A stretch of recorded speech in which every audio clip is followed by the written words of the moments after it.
Okay, we're back. We got Ryan. Overwhelming response to Ryan being here. You guys loved it. I heard a ton of it. He's a man on planet Earth, a man with a plan. And so we brought him back. That's Ryan, ladies and gentlemen. And today we have some very cool stuff to talk about. But real quick, I promise, real quick before we get into it, some podcast news, some audio format podcast news. I told you in the past episode that it was going live on all the different platforms, Spotify, etc. It is now also on iTunes. So celebrate good times because that takes a little longer than the other platforms for approval. So go download it on iTunes if you want the audio-only version of this podcast-ish style show. Of course, you can get it in all those other places that I mentioned earlier too, or you can just go to the website, loulater.com. The details are there. You can click the subscribe button there and see all the different audio choices that exist. Whatever your service is, you can use it. All right, Will, enough about that. We're getting straight into it today. We're not wasting any time. It's rapid fire, if you don't mind. So what do you got first for us? Oh, my goodness. I heard about this. Can you read that headline for us, Ryan?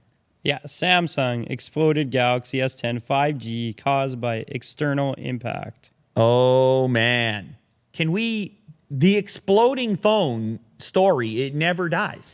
It's always there. Yeah. It's always a threat. This is not good for Samsung. They just want to be done with the word exploding at this point. Yeah, it's kind of unfortunate, that it's Samsung again. Was that me down there in this particular? Wow, there I am. That's we did not plan that. Anyhow, so a Galaxy S10 5G. This is a model not a lot of people have seen. Mm-hmm. It's the super high-end model. It's a little bit bigger than the S10 Plus. A little more expensive and, of course, features 5G. These batteries, they're fitting them into slimmer compartments. The density of the cells are resulting in these type of situations from time to time. Now, they are saying it's a consequence of external impact. After retrieving the device from the customer, Samsung has closely inspected the device and concluded the damage was caused by an external impact. So at this point, we have one case. It's not like the Note series when it happened the last time where that was spontaneous with or without impact, apparently, that was happening. So maybe it's an isolated thing. It's concerning nonetheless. Yeah, you don't want phones exploding, period. Yeah. Hopefully it's an isolated incident. I guess we'll find out soon enough. How many people own these, would you think? Like, is there a guess? The 5G specifically, not many. Mm-hmm. But I would assume that components are kind of similar to the standard S10, and lots of people own those. That's true. But then, if that were the case, you may have expected with all those S10s out in the wild, we may have seen some of these issues already, which we didn't. Yeah. Here's a question for you, Ryan. Everyday guy out there in the world. Does this type of news here, would it stop you from purchasing a Samsung product, an S10, when you see stuff like this? Maybe from purchasing? I don't think so, though. But if I owned one, I'm not worried. I'm not concerned. I'm not changing anything. If I already own one of those, I'm not returning it. I'm just It's going not about enough. my daily life, yeah. Not enough to throw you off. Nah, it doesn't faze me one bit. Okay, all right. Yeah. Well, I don't know. You guys let us know if you agree or disagree. I think it's not good. It's kind of the worst thing that could happen with your smartphone. It would be scary. It's never happened to me personally, but this now makes a few devices that have had an issue like this, and it's not an ideal situation. But I'm kind of with Ryan in the sense that I don't imagine it's going to become widespread, but I wouldn't have imagined that would be the case with the Note 7 either. So time will tell. As usual, it's another exploding phone.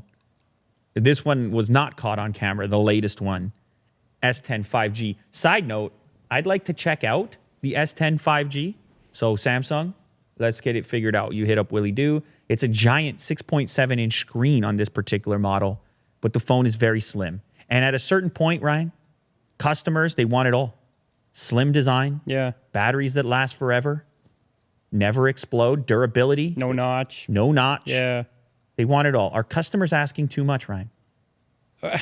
They're always going to want more. I mean, Me personally, I don't need it all, but yeah, I think the majority of people, everybody wants to see advancements in technology and, have the most pleasant and but at what cost? Best experience. But at what cost? I don't know. Yeah, that's another conversation. But yeah. All right, what do you got next, Will? Oh, yes, have to talk about this. So in yesterday's episode, we talked a little bit about the revenue structure, Apple's revenue structure shifting towards services, moving away from iPhone. We have a little bit more detail here today regarding smartphone shipments, and the situation seems worse than originally imagined. Pretty much everybody in the game is down, and down pretty substantially, with the exception of Huawei. Huawei is way up. Oppo's up a little bit, but Huawei is way up. And depending on how you want to read this graph, some of that growth had to come from Apple and others. Because look at this, Huawei's up 50% in annual growth, and Apple is down 23%. Others are down 21%. Samsung is down 10%. So is Huawei gobbling up exactly some of that market share? Are they eating Samsung and Apple's lunch? It's possible. Or are typical Apple customers easing up? And is Huawei moving into new places, new markets, new customers at different price points? This particular graph doesn't tell us all of that, but either way, it says something about the smartphone marketplace. It says that the leaders, who we've come to expect to be growing forever, at least it's been that way for a while, are now showing some signs, some chinks in the armor, so to speak. Yeah, things are shuffling. That's for sure. Like, things are moving around. Like, this is obvious looking at this graph here, but yeah, there's a lot more moving parts, I think, beyond just like maybe Huawei and Samsung and Apple, with the phones being purchased from different companies. I don't know. There's, like you said, different regions, countries, and they're moving into different areas of the world and selling different models and budget phones. So I don't know. But, now, the other thing that's interesting on this particular graph is that the overall shipments are also down 6.8%. So there is kind of this global slowdown in smartphone interest, which is happening, a bit of fatigue that we talked about. I've been talking about for a while. It looks like it's setting in now, at least in the numbers. We can see it in the numbers now. And it's the kind of thing where you can predict it if you're immersed in this stuff and you're looking at every smartphone that comes out and you're like, man, I don't know if people are going to be compelled to keep buying it, to upgrade. I don't know if these features are what people are looking for. Also, I don't know if people have the disposable income for the price points they've been expected to meet, the criteria that they got to meet. Because as we know, we're looking at Apple, we're looking at Samsung. You want to buy a phone from either of them two in the flagship territory, you got to bring your wallet. Right? And Huawei, for that matter. And Huawei, for that matter. Though Huawei, let's keep in mind, that encompasses other brands under the Huawei brand. True. Yeah. And more budget options as well. It's not just not just premium. Samsung, a little bit in the same boat.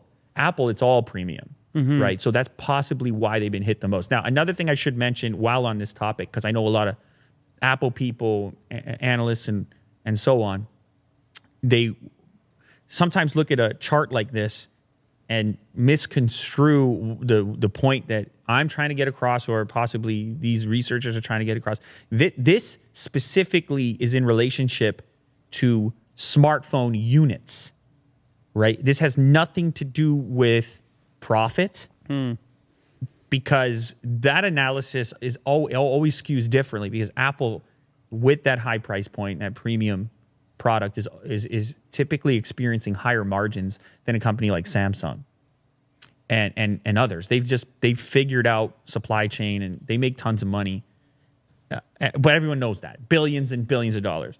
So this is units, this is users, this is people upgrading. Either way you want to slice it, not great for Apple. Samsung at -10, they're not as much of a problem. But the others that are listed down below are in a similar boat to Apple. But Apple specifically, this number here is the reason why they made that major play into services that we talked about yesterday.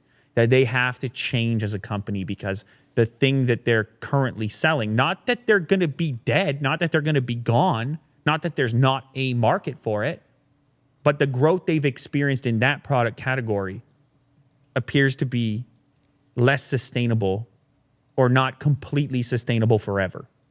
Yeah. Based on these figures here, if these are to be believed, which I have no reason not to believe them. Yeah, you're right. And you've said it before where, there's a lot more competition. Competition is healthy because the consumer eventually, hopefully, is the winner, right? Getting better products for less money. So, I got a question for you guys. Let's do our very own market test right now. We might as well because we have an audience here. If you're planning on getting a new smartphone within the next year, from this point forward, I'd like to know which smartphone are you considering, which brand in this list will be your next smartphone. We're going to do our very own Lou Later market study in the comments section. I'm curious. All right, what do you got next, Will? This one's a quick one. A quick one. Love it. Did you watch this new Apple iPhone render? I have not seen it. So we're on a YouTube channel, Concepts iPhone, and it is an imagination, a render of a potential upcoming iPhone 11. Very glassy, which I like. Not for fingerprints, but for the purpose of a render, those reflections, Will, hey, those pretty intense, yeah. Those liquid-like reflections. I mean, this looks like real life. Holy moly! So the notch is there, alive and well. Nothing you can do about that if you want the Face ID tech the way that Apple has implemented it. I should mention using the 10s Max. I'm back on the Face ID, whether I like it or not, and. There is something nice about the added security that doesn't come with an optical, strictly lens-based, camera-based face unlock. Because I had been using that on the Samsung devices. It was crazy fast, but I tricked it. You remember that, Ryan? Yeah, I tricked it. This one, less trickable. So anyway, that's the consequence. You get this giant notch, which unfortunately has to live on the next-gen iPhone. These renders are so lifelike. This dude he's bringing the heat with these renders. They're so lifelike. Anyhow, the main difference, the big difference on the back of the device. So see if you can find a frame, Will, of the back of the device with the camera bulge, which is a polarizing topic. There it is. Some people care, some people don't. It's a giant square to fit in this extra lens, ultra wide angle lens. I think people are going to, I don't know. I can't say for certain. I think if you're an iPhone fan and you were going to upgrade, you'll get used to it. It's a little more offensive on this guy's white model render than the black one. It looks sort of like a insect's eyeball. But this is in line with the rumors and leaks. It's starting to seem like the next generation iPhone is going to look like this. And for better or for worse, whether people like it or not. What do you think about the wide angle lens smartphone situation, Ryan? I'm not the guy to ask. Yeah, you are. Yeah, you are. Cameras. Yeah, you are. You taking a lot of photos on smartphone? I took a couple the other night. I don't know. I mean, when you were at the Raptors game, you could have benefited from a wide angle lens. You didn't have it. No, I don't think I did. It's not on my phone. Yeah. You would have had a bigger point of view, a wider point of view. You could have seen more of the. Okay, so the scope. There you go.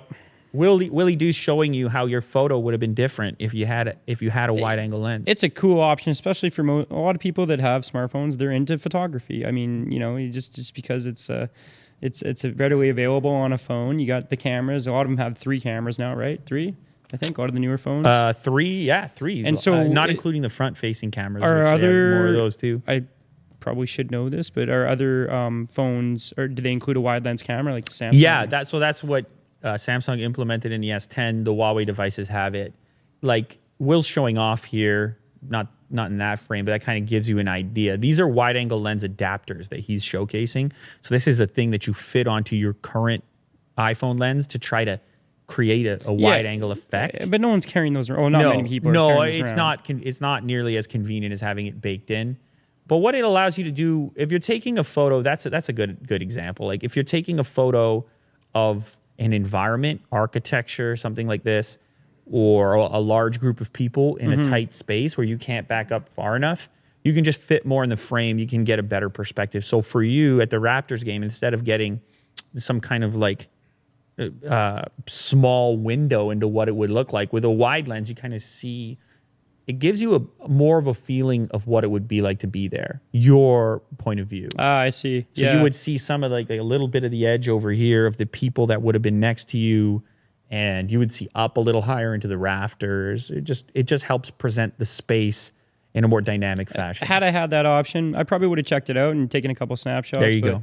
I didn't. So this means you have to pony up the dollars for the next generation iPhone, Ryan, obviously. Yeah. Actually, is OnePlus going to do a wide angle in the 7 or just a zoom? I don't know. It's obviously it would be a rumor at this point, but we saw the camera samples yesterday with the zoom lens. Is it going to be a dual or a triple? Probably a dual, I would guess. Anyway, either way, if we saw it right now, it would be triple. Okay. Update. Added news. Apparent leaked images. OnePlus 7 Pro confirmed adds triple rear cameras. All right. No wireless charging though, which is unfortunate. So this could be your phone, Ryan. The OnePlus 7 Pro, you've been on OnePlus. You want to get the wide angle lens. You get the fast charging. If I guess that is maybe one of these improvements or added features that someone could see value in upgrading. You know, not me, but not you. Somebody else. They didn't convince you. All right. Well, good to know. They didn't stand a chance to begin with, but they tried. I'm gonna hold out for that Razer phone. That's my 2 bits. Okay. On my next phone. He's holding out. He wants to. I'm gonna save up. Wants to save up. Fold it the other way. Very interesting. All right. Well, you got some questions as well. Yep. It's a rapid fire. It's a rapid fire experience right here. Whoa. That's a big question. All right, Sam, Marcus. Hi, Will and Lou. In the last episode, you mentioned the transparency of Samsung regarding the Galaxy Fold. Made me think about the transparency of companies in general. Do you also sometimes wish that companies would just tell you more? Whether it's about what's going on behind the scenes or why they did a thing that doesn't make any sense, or if they will actually change hardware in the Fold or are still evaluating it. If they can, just to be more specific, what's happening right now. So the question here, I'm going to paraphrase, is don't you love hearing information from companies about what's actually happening? I do, actually. I think when companies seem secretive or deceptive, it becomes harder to trust them and their intentions, and your relationship is limited. Now, granted, I understand why that can't always be the case because there's secret stuff happening and there's shareholders and it's just a lot of stuff going on behind the scenes that could get in the way of that being the case. But I said when Samsung came out and made their statement about the Fold and then delayed it, yes, it wasn't ideal and people it was memes and they were making fun of Samsung, but end of the day, they were protecting customers from this potential outcome. And even though you got to swallow your pride a little bit, the reality is the reality of the situation. And when you're attempting something ambitious, you just be honest about it. So I do kind of wish there was more of that behind the scenes, a trip through the assembly line. Hey, here's why this is hard to do. Here were the challenges. Could be interesting. A little mini documentary on the Fold, because I think people have a lot of questions. And I think it could be helpful with this product specifically, but any ambitious product, to show people what's involved in approaching a product of that criteria. It's tough, and I think people might change their tune a little bit in relationship to how they receive those products. If you've been behind the scenes, we talked about this. Yeah, you've been behind the scenes of a smartphone manufacturing facility. It's like, man, this stuff is hard. It's even harder with the Fold, and customers being armed with knowledge, intel, is can only increase their confidence in a company. Like, hey, if you're willing to show me that, I feel like you're doing your best. Yeah, you got to respect the fact that they own that. I mean, that's tough to do. It's tough to own that. They got to work on it, and it's not ready yet. Yeah, they could have come out and said, even if they were going to do that, they could have come out and said, yeah, it's a really select group of phones. The launch is going to be delayed, but not because of that reason. Like famously, Apple has done that a couple times. Now, granted, I'm sure Samsung has done that in the past too. Yeah. Maybe they may have changed their approach to this because if I recall correctly, when the Note 7 started exploding, they tried to pretend it wasn't. Like, I don't know. Don't take me word for word on that, but I feel like they didn't necessarily reach out and own it immediately. So I feel like this is potentially a change in how we interact with brands and companies in general. You see a lot of that interactivity happening on social, publicly. Like, oh, you don't like your airline food? Go to Twitter. And I'm not necessarily saying that's always the best thing to do. Some people are way too quick to jump on social media and to use their clout to like try to make things happen. I'm not a big fan of it myself, only because I feel like you got to save those moments for like the real. It's just hard. Life is hard. Business is hard. Interacting with people is hard. It's amazing. It's all held together half the time. And it's just easy to complain about stuff and to forget sort of where you're at. So I don't like doing that too much on social media.